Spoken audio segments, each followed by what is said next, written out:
Hello guys, welcome back, and in this video I'm going to show you that how to stop people or friends to share your Facebook story to their story. So it's pretty simple and easy to do. So let's begin. And first of all, just simply open up your Facebook app and then just simply tap at these three lines in the top right corner. And once you come to your menu section and tap at this gear to open up settings and privacy.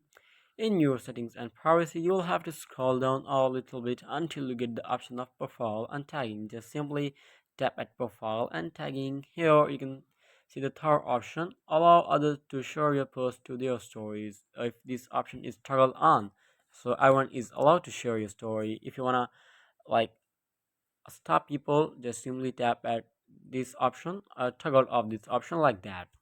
So, like in this way, you can stop people or your friends to share your Facebook story to their story. So, I will help you guys. And if you have any question, just leave in comment section below, and I'll be catching you in the next video. Thanks, guys. And if you don't, just like and subscribe to my channel. And if you think this video helped you, then make sure you like this video and subscribe to my channel.